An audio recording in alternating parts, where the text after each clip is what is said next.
Jeff Wood is an inmate on death row in Texas who is scheduled to be put to death on August 24th. He was tried and convicted for his role in a murder that occurred on January 2nd, 1996. The only problem with this death row sentence is that Jeff Wood did not kill anybody. So the details are as follows. Him and his friend, Danny Renault, were involved in a plot to rob a Texaco, as well as some employees that were in the Texaco as well. Mm-hmm. Now, the employees had backed out of this scheme, so that pretty much ended the plot. But on January 2nd, the next day, Jeff Wood and Danny Renault drove up to the Texaco, and Danny Renault got out, went inside the Texaco, and shot and killed somebody named Chris Kieran. One of the clerks. Yeah, one of the clerks. Okay. Yeah, in the gas station. In this convenience store. So, upon hearing the gunfire, Jeff Wood went into the establishment, and he said his version of events is he said that Kieran threatened his life, threatened his family's life, and told him, here, you need to help me with this safe, with this cash drawer. We need to get out of here. So they got the safe, they got the cash drawer, they took the surveillance tape as well, and they left. They ended up destroying the surveillance tape too. So they were later captured that same day, January 2nd, and like I said, they were tried, they were convicted, they were both sentenced to death. Now, Danny Renault was executed in 2002, but Jeff Wood has had his execution stayed for a number of years. But like I said, right now, he's scheduled to be executed on the 24th of this month. So this is a problem because, like I said, he didn't pull the trigger. And he has always maintained that he didn't know what Danny Renault was planning.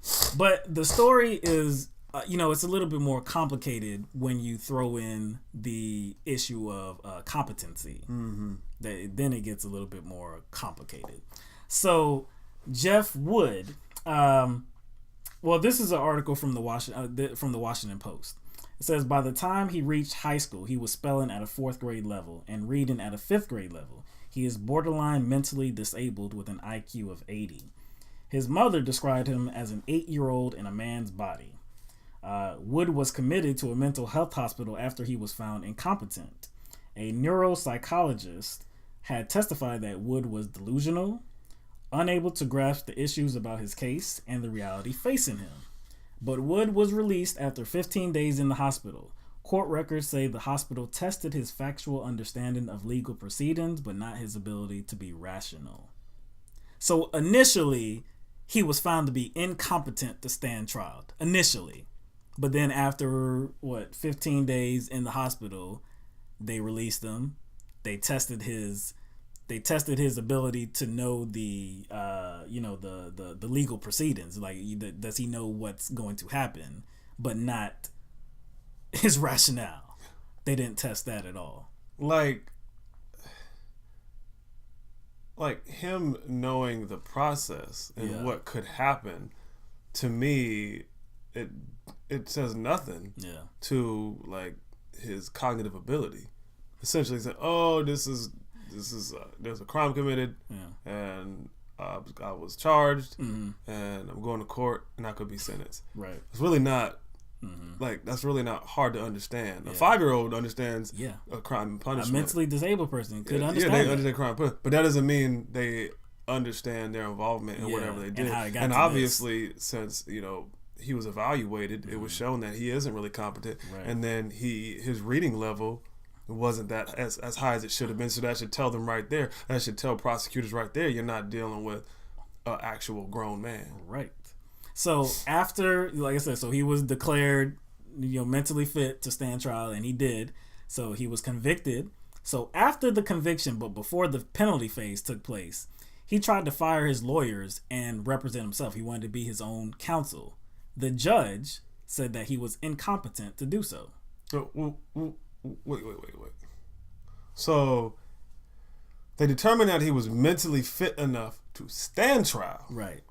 When he tried to fire his lawyers, they say he wasn't mentally fit to represent himself. Right. But then in seeking a punishment, the death penalty, he is mentally fit to receive that punishment. Yeah, he's mentally fit to be put to death. What?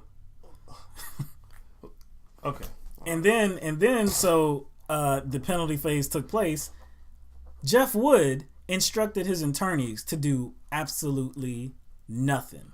They did not cross-examine any witnesses. They did not put on a defense. They did nothing. That's what he instructed him to do. That's what he instructed his attorneys to do. Nothing. Does that sound like a mentally fit individual? It doesn't. Because we know that when you put on a defense, especially in the penalty phase, it can mitigate the punishment, right? Yeah. And so again, from the Intercept, says with his request for self-representation denied, Wood instead instructed his attorneys not to do anything during the punishment hearing. They neither put on any evidence about his life and background that could have mitigated his sentence, nor did they cross-examine any of the witnesses put on by the state. Not even the wildly speculative and inflammatory testimony of Dr. James Grigson, the infamous forensic psychiatrist known by many, including his peers, as Dr. Death, for testifying in nearly every death penalty case he appeared in that the defendant would present a future menace unless executed. So he didn't even testify. See, my thing is, no, Dr. Death did. He did. That's what I'm saying. Dr. Death did, but they did not cross-examine him. See, that's the thing. Like, and this dude always says the best course of action is death. I'm not going to absolve the prosecution because the defense didn't put on a good case. They have to have a conscience, and I'm sorry, they don't have a conscience. And so I don't care if the defense didn't put put on a good case. I don't really care because you're still a human being, and you could tell that there are circumstances surrounding Woods' involvement that would deem him, not fit to be put to death. Right. I'm not saying he's not guilty at all because he does have, some culpability in this. I mean, look, we can't be sure that he had nothing to do with the robbery on January 2nd because he did have something to do with the plot on January 1st. So really, it is just his word saying that no, I didn't know anything about what happened on January 2nd. But so, like I said, if you determine that he should be culpable, okay, but to the extent of the death penalty, and so that becomes an issue because it seems like it could be unconstitutional to actually put him to death. So there's a case, a 1982 decision by the U.S. Supreme Court. It's called Inman versus Florida. So in that case, this guy named Earl Inman, he was tried and convicted for murder. An elderly couple was robbed and murdered. Now, Inman was sitting in the getaway car at the time of the robbery and the murder. But the Florida's highest court had agreed that Inman was a party to the robbery scream and upheld the conviction and the sentence, ruling that it was irrelevant whether he was present or whether he intended to kill anyone. So the Supreme Court disagreed, though. So Justice Byron White, he wrote for the majority. He said, "Here, the focus must be on the petitioner's culpability, not on those who committed the robberies and the killings. He did not kill or intend to kill, and thus his culpability is different from that of the robbers who killed. And it is impermissible for the state to treat them alike and attribute to petitioner the culpability of those who killed the victims." So that's a Supreme Court case. I mean, I honestly disagree with it. Now, I'm talking about like within the context of the death penalty. Right. I don't agree with the death penalty at all. Mm-hmm. But if we're going to talk about culpability in and of itself, I think there's a reasonable expectation if you were involved in any kind of robbery that for the primary reason is not to kill and to rob, but there's guns involved. There's a reasonable expectation by all parties involved, even if they're not the one with the gun, that something fatal is possible. So if I'm with someone and I'm in the getaway car or I'm holding somebody and I'm not the one who shoots the person, I am just as culpable as that person because there is a reasonable expectation there that something bad can happen, and me as a thinking adult should see that. So I have a disagreement with that. So with you saying that, you bring up there's a case that is very similar to Jeff Wood's case. And that happened in the same year. Same state. Same state, yeah, same state in the same year. In the same year, 1996, and that's the case of Kenneth Foster. Mm-hmm. So with Kenneth Foster, he was the driver. He was driving around a vehicle. I don't know how many people were with him, but they were involved. They were all involved in this plot to rob people. So they were driving throughout the night for hours, robbing people, sticking them up at gunpoint, robbing them. So eventually, somebody got killed. So, the prosecution pointed out and stated that, look, any reasonable thinking person, like you said, could have predicted that something bad was going to happen and that somebody might get killed. So, like I said, he was convicted. He was sentenced to death.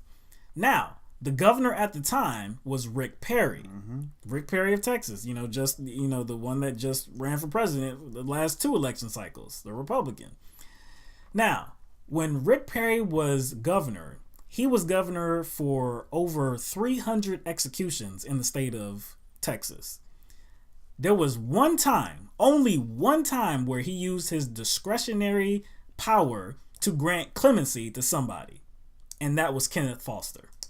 Wow. That was Kenneth Foster. Even though Kenneth Foster knew what he was doing. He was an active participant, right. Knew exactly what was going on. Yes. And those were facts to the case. Yes. It wasn't like he was in the car and he didn't see what was going on. To him? Yes. All the other times that clemency was granted, it was through court order. This was the sole time that Rick Perry said, I'm going to use my discretionary power. So essentially, that case is worse. It's worse than Wood's case. Yes. Because, number one, there's a question whether Woods knew what was going on. Right. And 2, there's obviously a question about his mental, his mental faculties. Exactly. Because he has a history of emotional problems. He has a history of his limitations. And then his mom said something about like a grown man. Yeah, that's what I said. Yeah, he's an 8-year-old in a man's body. A man's body. Yeah.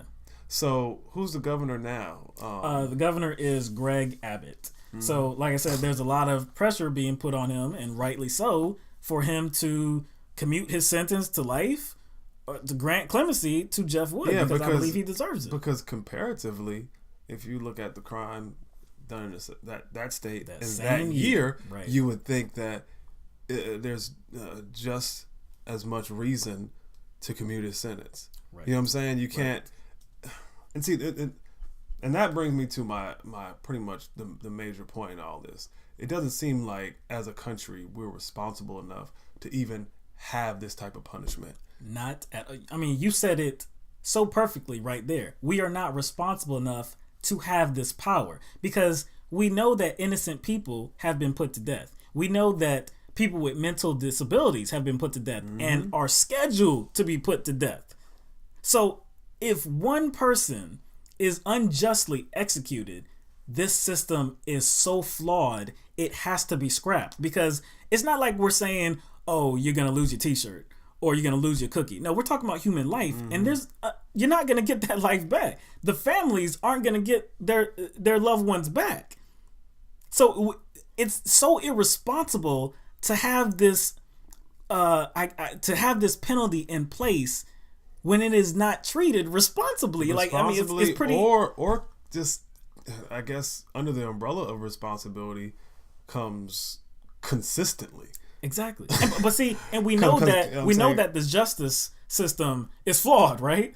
We know the justice system is flawed, right? So if the justice system is flawed, of course people are going to be in the system unjustly, and they might be executed unjustly. There's no good reason to have the death penalty, and that's why Hillary Clinton, her support of the death penalty annoys the hell out of me. It annoys the hell out of me, because especially because she calls herself a progressive. What kind of damn progressive believes in the damn death penalty? I understand if something happened to you personally, and maybe you want, that person to pay for his crimes. Maybe you want to kill that person yourself. That's a personal thing. I can understand that mentality. But as a practice of the state, as a practice of our government to kill somebody? No.